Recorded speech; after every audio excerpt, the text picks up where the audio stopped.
سب سے اہم بات تو یہی ہے کہ ہم سب کے لیے یہ بات باعث شرف ہے کہ اللہ نے ہمیں یہ توفیق عطا فرمائی کہ آپ کی سیرت کے حوالے سے ہم گفتگو کر رہے ہیں اور گفتگو سماعت کر رہے ہیں۔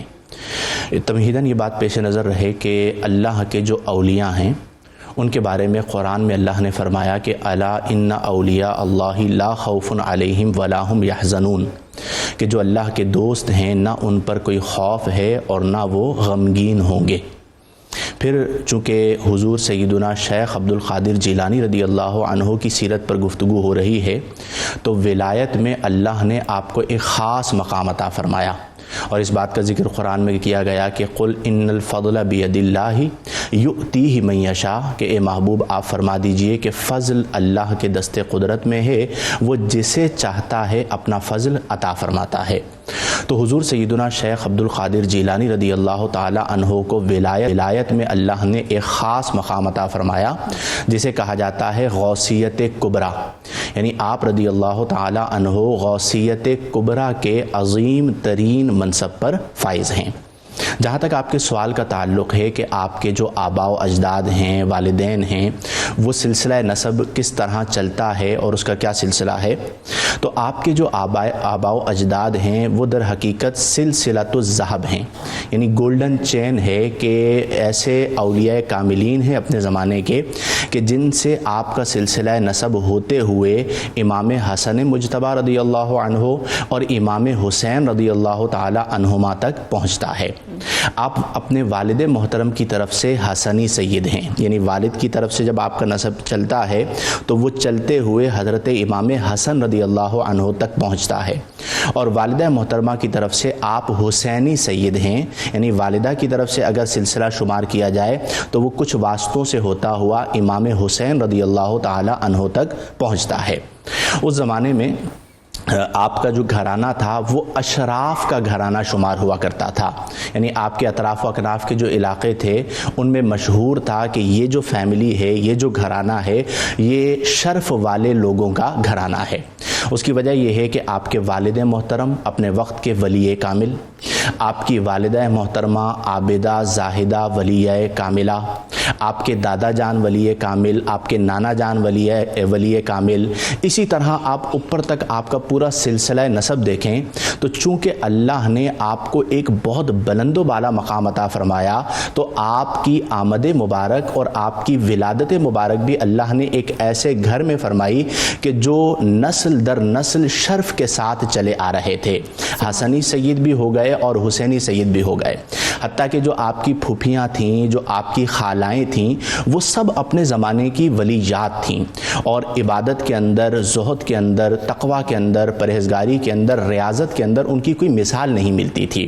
اور اسی لیے جب حضور سیدی و مرشدی سیدنا شیخ عبد القادر جیلانی رضی اللہ تعالی عنہ کی ولادت ہوتی ہے ماہ رمضان المبارک میں، تو ایک بچہ جسے سدھ بدھ نہیں ہوتی کسی بھی چیز کی، لیکن آپ کی ولادت ہوتی ہے تو آپ ماہ رمضان کے شرف کی بنا پر دودھ نوش نہیں کرتے، اور اس زمانے میں یہ مشہور ہو گیا تھا۔ جب اگلے سال یوں معاملہ ہوا کہ چاند کا نہیں پتہ چل رہا تھا کہ روزہ ہوا یا نہیں ہوا، تو کچھ لوگوں نے کہا جا کے سیدوں کے گھر پر ایک بچہ ہے ان سے پوچھ لیا جائے، تو جب آ کے پوچھا گیا تو آپ کی والدہ محترمہ نے فرمایا کہ آج میرے بیٹے نے دودھ نہیں پیا، تو یہ اس بات کی دلیل تھی کہ آج روزہ ہو گیا ہے، اور بعد میں یہ بات ثابت بھی ہوئی کہ وہ روزہ ہو چکا تھا۔ تو اس اعتبار سے شرف والا گھرانہ تھا، تربیت اعلیٰ تھی، والدین اعلیٰ تھے، سلسلہ نسب اعلیٰ تھا، تو آپ رضی اللہ عنہ کو وہ مقام ملا کہ آپ کے بعد امام مہدی تک غوثیت کبریٰ کا منصب کسی اور کے لیے نہیں ہے۔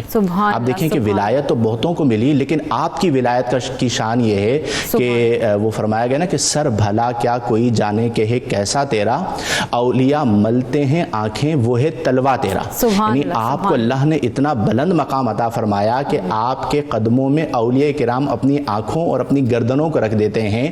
یہ وہ مقام ہے جو بجز آپ کے کسی اور کو حاصل نہیں ہوا۔ بے شک بے شک۔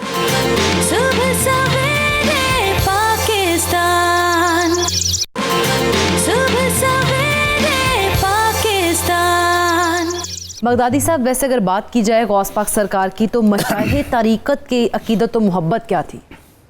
بسم اللہ الرحمن الرحیم، بہت شکریہ۔ آج ہم حضور غوث اعظم رضی اللہ تعالیٰ عنہ کا تذکرہ کرنے یہاں موجود ہیں. حضور غوث اعظم رضی اللہ تعالیٰ عنہ جیسے کہ گفتگو میں چل رہا ہے، یعنی جس طرح انبیاء کے اندر آپ سب سے ممتاز تھے، بالکل حضور کی امت کے اولیاء میں سب سے بلند مقام حضور غوث اعظم رضی اللہ تعالیٰ عنہ کا ہے. سبحان اللہ سبحان اللہ. ظاہر ہے حسنی حسینی ہونے کے ناطے آپ اس گھرانے سے تعلق رکھتے ہیں جہاں بچہ بچہ ہے نور کا، بالکل. تو پھر علم و معرفت بھی تو انہی کی میراث ہے، بے شک. پھر روحانیت اور اس کا فیض بھی وہ بھی انہی کی میراث ہے.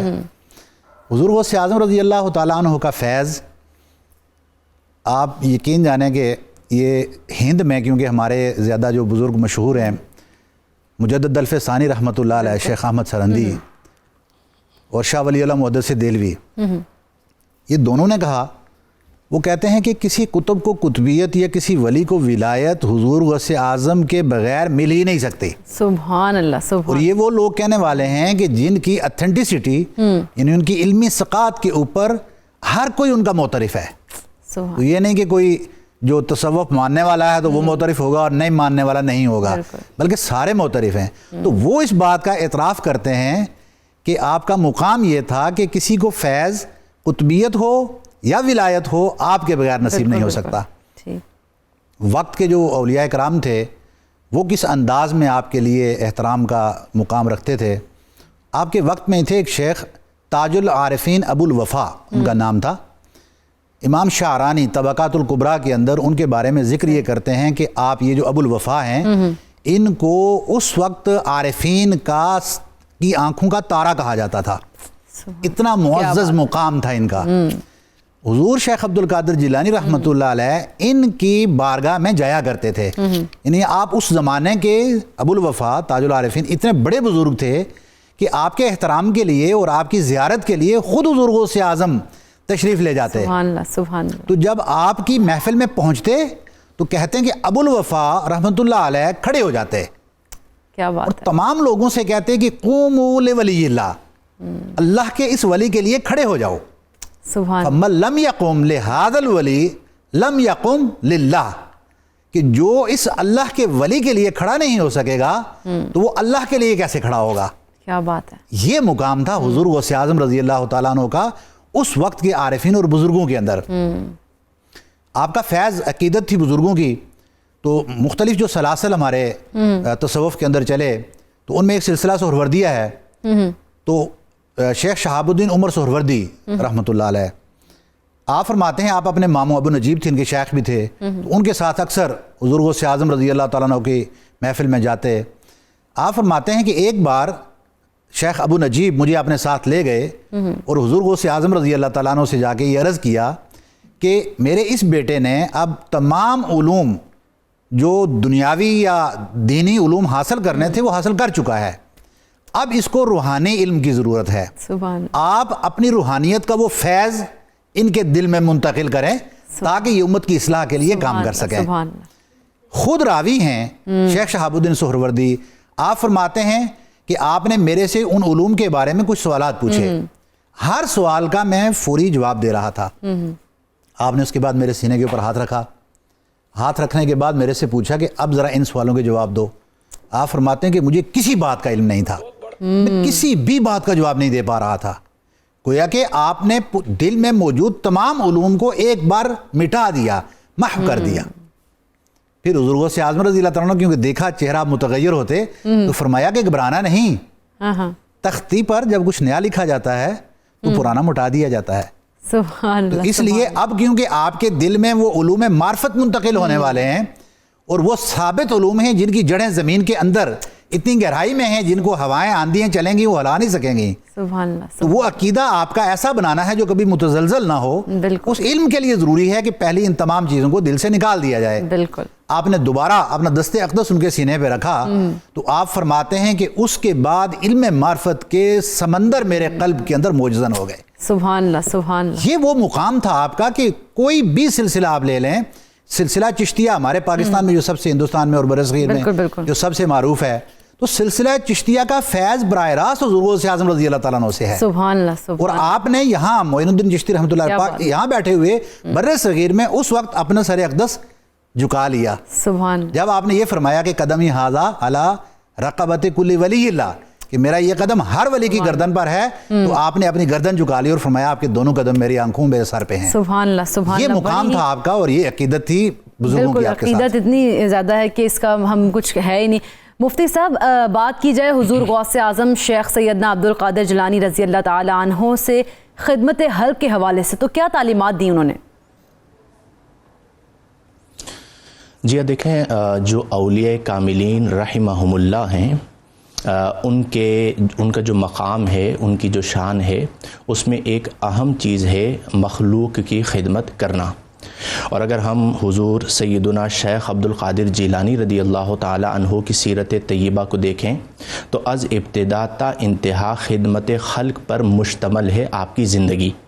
اور آپ کا وہ مخلوق کی خدمت کرنا، مخلوق کی حاجت روائی کرنا، مخلوق کے کام آنا، بھوکوں کو کھانا کھلانا اللہ کو اتنا پسند آیا کہ اللہ نے اسے امت میں جاری فرما دیا.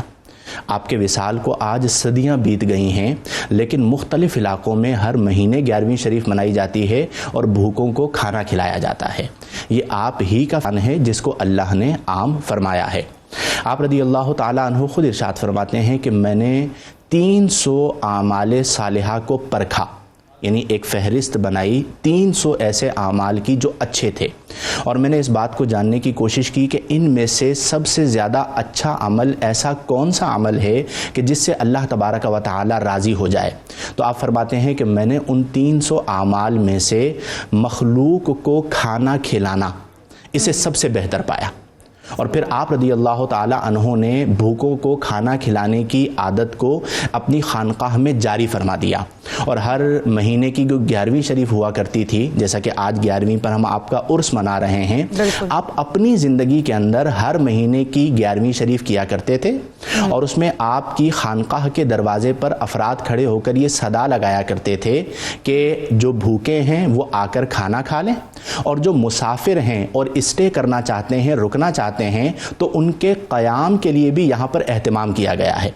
اور آپ یہ دیکھیے کہ یہ بڑا حسن اتفاق ہے کہ ہر مہینے کی 11ویں کو آپ کے یہاں یہ لنگر ہوا کرتا تھا اور آپ کا وصال ظاہری بھی پھر 11 تاریخ کو ہوا. تو آپ کا عرس بھی 11 تاریخ کو ہو گیا، اور آپ اپنی زندگی کے اندر جو بھوکوں کو کھانا کھلایا کرتے تھے اس میں بھی 11 تاریخ کا تعین جو ہے وہ کیا گیا تھا. تو آپ کی سیرت سے آج ہم سب کو یہ چیز سیکھنی چاہیے کہ جو مخلوق ہے وہ اللہ کا کنبہ ہے. علماء کا، صوفیاء کا یہ طریق رہا ہے کہ وہ مخلوق سے پیار کرتے ہیں. یہ نہیں دیکھتے کہ کوئی گورا ہے، کالا ہے، امیر ہے، غریب ہے، مشہور ہے، غیر مشہور ہے، اور کتنا بلند و بالا مقام رکھتا ہے. دوسرا یہ کہ وہ مخلوق کی حاجت روائی کرتے ہیں. اس کی وجہ یہ ہے کہ جب آپ مخلوق کی حاجت روائی کرتے ہیں تو اللہ تبارک و تعالی آپ سے راضی ہوتا ہے. تو آج جب ہم حضور غوث اعظم کی سیرت پر بات کر رہے ہیں تو مجھے بھی یہ بات سیکھنی چاہیے، تمام سننے والوں کو یہ بات سیکھنی چاہیے کہ اگر ہماری زندگی میں کوئی ایسا شخص ہم سے متعلق ہو جاتا ہے کہ جسے ہمارے اچھے مشورے کی ضرورت ہے یا جسے ہم ہیلپ آؤٹ کر سکتے ہیں، جس کی مدد کر سکتے ہیں، تو حضور غوث اعظم رضی اللہ عنہ کی سیرت طیبہ یہی ہے کہ مخلوق کے کام آیا جائے اور ان کی حاجات کو پورا کیا جائے. اور جس طرح آپ مخلوق کی حاجات کو پورا کر رہے ہوتے ہیں، اللہ تعالیٰ آپ کو ویسے اسباب عطا فرماتا ہے. بالکل بالکل بالکل. میں جس طرح سے کہی تھی مفتی صاحب اور حضور کا بھی کہا جا رہا ہے، تو کیونکہ گفتگو بڑی خوبصورت چل رہی ہے تو میں آپ کو انٹرپٹ نہیں کرنا چاہی تھی، لیکن بریک کا کہا جا رہا ہے تو یہاں پہ چھوٹا سا بریک لیں گے. صبح سویرے پاکستان، صبح سویرے پاکستان. شہنشاہ بغداد کی سیرت پاک پر ہم گفتگو کر رہے ہیں. بغدادی صاحب، تصوف کیا ہے غوث پاک کے نزدیک اور زہد و تقویٰ کا کیا عالم تھا؟ جی بسم اللہ الرحمن الرحیم. جی یہ دیکھیں تصوف کا آپ نے بڑی صوفیاء اکرام اور تصوف بیسیکلی لفظ کوئی اشتقاق جو اس کا ہے، یعنی جہاں سے اس کو ڈیرائیوڈ کیا گیا ہے، اس میں ایک لفظ ہے صف. صف کا مطلب ہوتا ہے آپ کسی لائن جب بنتی ہے تو وہاں فرنٹ پہ کھڑے ہوتے ہیں. اس سے یہ مراد یہ لی جاتی ہے کہ صوفیاء کرام اللہ رب العزت کے ہاں حضوری کے مقام میں پوری کائنات میں سب سے فرنٹ پہ کھڑے ہوتے ہیں حضوری کے اعتبار سے. گویا کہ بعض صوفیاء تو ہر وقت رہتے ہی حضوری کے عالم میں ہیں، بارگاہ رسالت میں اور بارگاہ الہی میں حضوری کے عالم میں رہتے ہیں. یہ تصوف ہے. دوسرا ہے لفظ یہ اس سے صوف سے لیا گیا ہے، اون جس کو کہتے ہیں کہ صوفیہ کرام نے اپنا ایک ترا امتیاز رکھا تھا کہ اون کا لباس پہنتے تھے. اچھا یہ اون کا لباس پہننے کی بھی لاجک کیا تھی؟ وجہ یہ تھی کہ صوفیہ اکرام اپنے آپ کو باقی مخلوق سے اوجھل رکھنے کے لیے تاکہ ہمارا مقام کائنات میں اور لوگوں کے سامنے اس انداز میں ظاہر نہ ہو، تو اپنے آپ کو چھپا کر رکھنے کے لیے تو گویا کہ جو ان کی کرامات اور جو ان کا رب کے ہاں مقام ہوتا ہے وہ مقام بھی لوگوں کے ہاں اس کی وہ معرفت نہیں پہنچتی جو حقیقتاً وہ لوگ ہوتے ہیں. تو صوفیہ اکرام یعنی آپ یہ سمجھیں کہ جو حضور نبی کریم صلی اللہ علیہ وسلم نے ایک حدیث شریف تھی جس میں جبریل آپ کے پاس آتے ہیں اور 3 سوال پوچھتے ہیں کہ اسلام کیا ہے، اور دوسرا آپ پوچھتے ہیں کہ ایمان کیا ہے، اور تیسرا سوال تھا کہ احسان کیا ہے. تو حضور نے جو جواب اس کا عطا فرمایا وہ یہ تھا کہ انت عبد اللہ کأنک تراہ، کہ تو رب کی عبادت اس انداز میں کر کے تو اس کو دیکھ رہا ہے.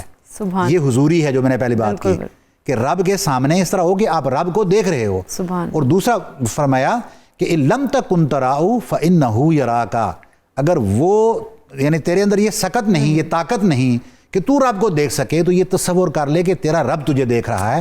یہ عالم مراقبہ ہے، یعنی کہ ہر وقت آپ اللہ کے ہاں مراقبے کے عالم میں رہ رہے ہیں کہ وہ تو مجھے دیکھ رہا ہے، لہذا اللہ کی ذات کے سامنے کوئی ایسا عمل سرزد نہ ہو جائے کہ جو رب کے ہاں ناراضگی کا سبب بنے. یہ وہ صوفیہ کرام ہوتے ہیں کہ جو ہر وقت رب کے ہاں اس حضوری کے عالم میں رہتے ہیں کہ ان کو پھر کائنات کے اندر وہ مقام نصیب ہوتا ہے جو حضور غوث اعظم رضی اللہ تعالیٰ عنہ کو نصیب ہوا کہ شرق تا غرب. امام یافعی ہیں، بڑے مشہور امام ہیں، حافظ ابن حجر عسقلانی، ایون کہ وہ بھی ان کی کتابوں کی سمری تیار کرتے تھے، حالانکہ اپنا علم کے اندر ان کا بہت بڑا مقام ہے اور معروف ہیں. تو وہ لکھتے ہیں کہ شرق تا غرب لوگ آپ کی محفل میں بیٹھتے، سیکھنے کے لیے آتے، 300 لوگ ایک وقت میں صرف کتابت کرتے آپ کی باتوں کی. واحد شخصیت ہیں ولایت کے مقام میں حضور غوث اعظم رضی اللہ تعالیٰ عنہ کہ جن کے اقوال کو اسناد کے ساتھ روایت کیا گیا ہے. جس طرح حدیث شریف کو روایت کرتے ہیں کہ فلاں نے فلاں سے روایت کیا، فلاں نے فلاں سے روایت کیا، اس انداز میں آپ کے اقوال کو اسناد کے ساتھ اور وہ سندے میں اختلاف کے ساتھ، یعنی یہ نہیں کہ ایک بندے سے صرف لے لی روایت کر دی بلکہ کئی لوگوں سے وہ سند چل رہی ہے. یہ آپ کے اقوال کی اتھینٹسٹی ہے اور یہ اس بات کی دلالت ہے کہ کتنے کثرت سے لوگ آپ کی محفل میں بیٹھتے. اور آپ کے علم کا صرف یہی مقام نہیں تھا کہ آپ جو ہے نا تصوف کے اندر بات کرتے. حافظ ابن جوزی بڑے مشہور ہیں، محدث ہیں یہ، اور حدیث میں بہت بڑا مقام ہے آپ کا.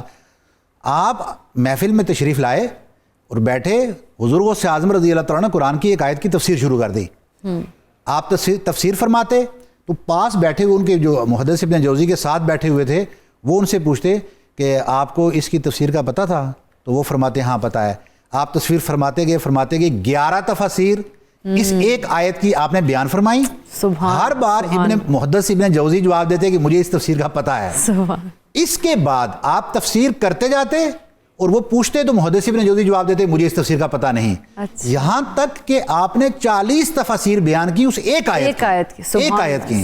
اس وقت کہتے ہیں کہ 40 تفسیریں بیان کرنے کے بعد مقام یہ تھا، حضور غوث اعظم فرمانے لگے کہ الان نرجع من القال الى الحال، کہ جو ہم نے یہ گفتگو کی یہ تو گفتگو کی حد تک ہے نا، رسمی باتیں بیان کرنا ہے، یہ قال کی باتیں ہیں، روایتی باتیں ہیں. اب بڑھ کے آتے ہیں ہم حال کی طرف کہ وہ جو رب نے اس کی جو اصل تفسیر صوفیہ کرام کے ہاں ہوتی ہے ہم اس کی طرف جائیں گے. جب یہ بیان یہاں سے انہوں نے سٹارٹ لیا تو کہتے ہیں محدث ابن جوزی جیسے وہ باعمل اشخاص کہ جو بڑے مچل کے سمجھ کے بیٹھتے تھے، طبیعتیں مچلتی نہیں تھیں، آپ کی طبیعت کے اندر وہ روحانی فیض آپ کا منتقل ہوا اور آپ نے اپنے کپڑے پھاڑ ڈالے. یہ آپ کا مقام تھا کہ کس انداز میں آپ نے اپنا روحانی علم ایسے محدثین اور ایسے مفسرین کرام آپ کی محفل میں جب بیٹھتے تو وہ حیران رہ جاتے آپ کے علم کے اوپر. اور صرف یہ نہیں تھا کہ صرف مفسرین کرام حیران ہوتے تھے، بڑے مشہور اس وقت کے ایک نحوی تھے ابو یحییٰ، وہ گئے کہ میں آج جاؤں گا اور وہ صرف یہ چیک کرنے کے لیے آیا، حالانکہ محفل میں تو ہر کوئی بیٹھتا تھا. تو انہوں نے کہا کہ آج میں آپ کی تقریر سے یہ صرف دیکھنا ہے کہ آپ کتنے عربی کے شعر شاہد کے طور پر، ریفرنس کے طور پر پیش کریں گے. میں لکھوں گا. آپ ایک دھاگا لے گئے، اپنی چادر کے نیچے رکھا ہوا تھا، جب بھی آپ ایک شعر پڑھتے وہ اس دھاگے کو ایک گانٹھ لگا دیتے. کرتے رہے آپ شعر پڑھتے رہے، وہ گانٹھ لگاتے رہے. تو جب کافی وقت بیت گیا بات کے اوپر تو حضور غوث اعظم رضی اللہ تعالیٰ عنہ جو اپنی محفل کے اندر موجود ہر شخص کا کشف کے ذریعے اس کے دل کا حال جانتے تھے، آپ مخاطب ہوئے اور کہا ابو یحییٰ میں تو گانٹھیں کھول رہا ہوں، اکتے کھول رہا ہوں،